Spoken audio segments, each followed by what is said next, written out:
Welcome into this Monday edition of Philadelphia 76ers Now by Chat Sports. I'm Chase Sr. Hope everybody out there had a fantastic weekend, and we have a great show in line for today as we take a look at some backup point guard targets for Philadelphia because of Kyle Lowry, Reggie Jackson aren't effective.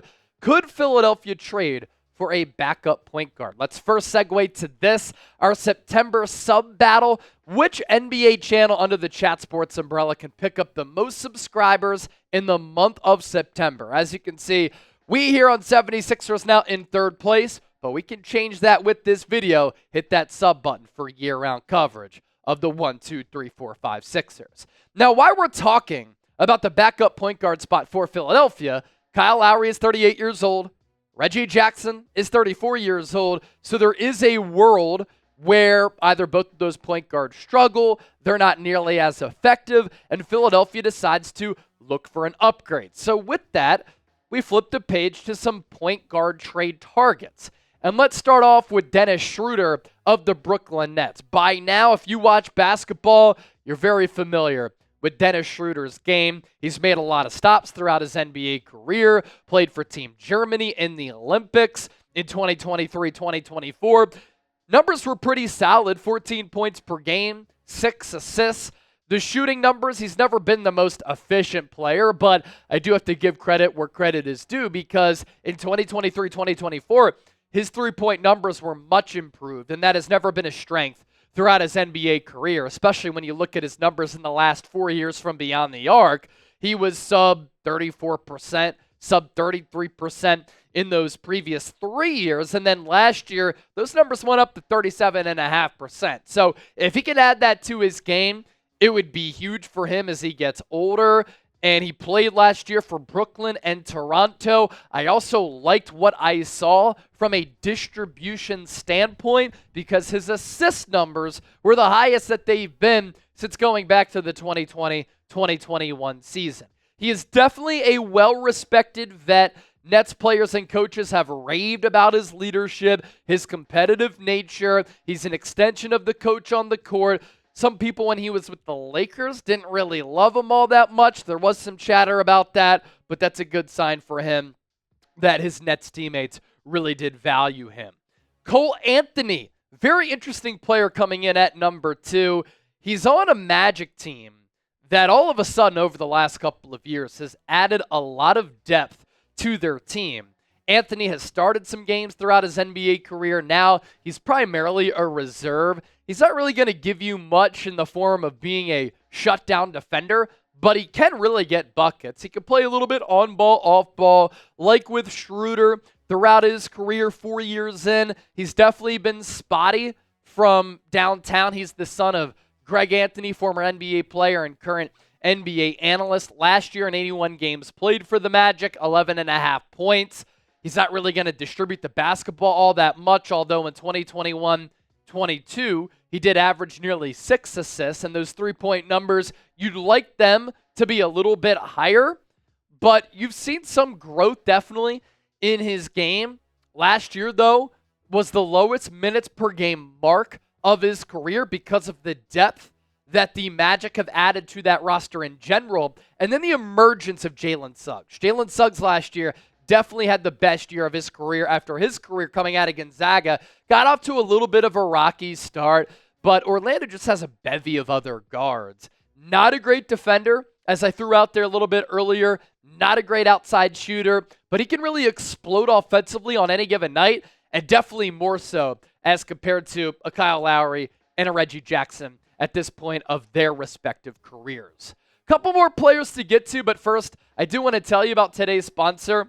It's our friends at PrizePicks, making daily fantasy sports so easy. And PrizePicks is America's #1 daily fantasy sports app with over 5 million active members. It's the easiest and most exciting way to play daily fantasy sports. Unlike on other apps on PrizePicks, it's just you against the numbers. All you do is pick more or less on 2 to 6 player stat projections, and you watch the winnings roll in. So get in on the daily action with your friends and become a part of the PrizePicks community today. A special, you sign up today, you get $50 instantly when you play $5. You don't even need to win to receive the $50 bonus. It's guaranteed. Some of our future basketball picks, Steph Curry, the more on his points per game average. Victor Wembanyama, the more on his points per game average. And then Domantas Sabonis, less than his rebounds per game average. So download the app, create an account, use the code CLNS for that deposit special. Prize Picks, run your game. Point guard trade target number 3 is Jevon Carter, the former West Virginia Mountaineer, who was one of the prototypical classic Bob Huggins types of players who will defend you for all 90 feet on the floor. And among these 3 players on your screen right now, Carter is definitely the best defender of the bunch. Now, his offensive game, it's never really been the strength of his. But if you're looking for a glue guy who's going to play some lockdown defense, that is Jevon Carter. His numbers over the last 4 years, last year in 72 games played, 5 points per, not really much of a distributor of the basketball as far as diming other people up. His shooting numbers were not good. Under 38% from the field, under 33% from three-point range. What's very interesting is that the season prior, while with Milwaukee, probably the best year of his career, you're thinking that maybe he was turning the corner. His field goal and three-point numbers were very, very similar. But again, his strength is playing defense. So it's almost like Philadelphia would be bringing back a Patrick Beverley type of player without all of the extracurricular noise. Now, he's not going to do anything flashy. He can defend. He can handle the basketball. He's kind of that floor general, run the offense the way that it's supposed to be run type of player. And then lastly, let's get to Tre Jones of the San Antonio Spurs. Tre Jones, pretty interesting player here. Like his brother, went to Duke. Tyus Jones, 10 points per game last year. An emerging player who kind of came out of nowhere to finally put it all together, in my opinion, because he really flew under the radar prior to a year ago. 6 assists per game, 50.5% from the floor. I think the Spurs look at him as a valuable rotation piece for them. He's an excellent facilitator. He, too, like Carter, a good defender, just has to improve his three-point shooting.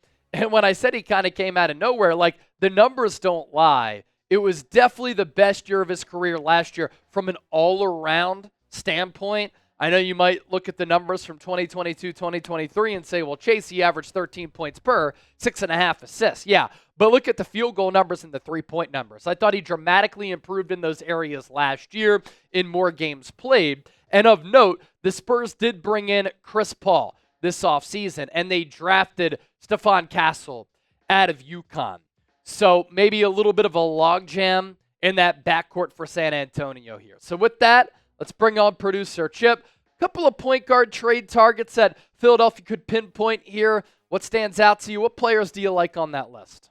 Yeah, I think my favorite out of that list might be Cole Anthony, just because of the offensive upside, him still being a young player. And we've seen, some things from him in this league where if he can really get that three-point shot, and I think off the bench is where he fits the best in his role, he can kind of be that spark off the bench that you might need if a Kyle Lowry isn't giving it to you, Reggie Jackson isn't giving it to you, as, they're getting older and, quite frankly, might not be able to get the job done for an entire season or heading into the postseason, even though I did like what Kyle Lowry showed with the Sixers last year. Yeah.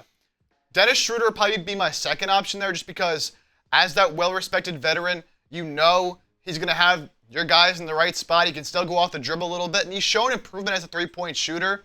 Now, if you would rather have that more typical, play hard-nosed defense, just get the guys where they need to be, distribute the ball, and hope some other guys can put the ball in the basket when you're on the floor, then Jevon Carter might be that type of option for you. He'll also be a lot cheaper, both contract-wise and what you're going to have to give up to get him. And then Tre Jones is an interesting option. He's probably the least likely of all these guys to get moved, because he is still young and did show great chemistry with Victor Wembanyama when they finally decided to stop playing Jeremy Sohan at the one and actually let Tre Jones be the point guard for Wemby. So he showed good things, but who knows, maybe they decide that they want to see Stephon Castle be more of a primary point guard and they don't want to be paying Tre Jones as a backup as they're moving forward. He's, again, a great facilitator. He would have to improve as a three-point shooter because his floor spacing, he's negative floor spacing. But if he can figure that out, is really good in a lot of different areas, similar to Tyus Jones as well. So Yeah. 4 great options there. I think if the Sixers need to, and Reggie Jackson, Kyle Lowry just are not getting it done, I wouldn't be surprised if Daryl Morey decides, hey, we can't waste this season. We need better backup point guard play. We got to get somebody that can handle the rock and goes out and get someone like one of these 4 guys. Yeah, bide some time, see what Lowry can do, see what Reggie Jackson can do. I do think they're good additions for Philadelphia. This is more of that security blanket type of option-based video. So pick one: Schroder, Carter, Anthony, Jones. Sound off with what you think down in the comment section. We always love to hear from all of the real ones down below. It's great to see some of the legends in the chat. And be sure to hit that subscribe button as we continue to give you videos year-round on the Philadelphia 76ers.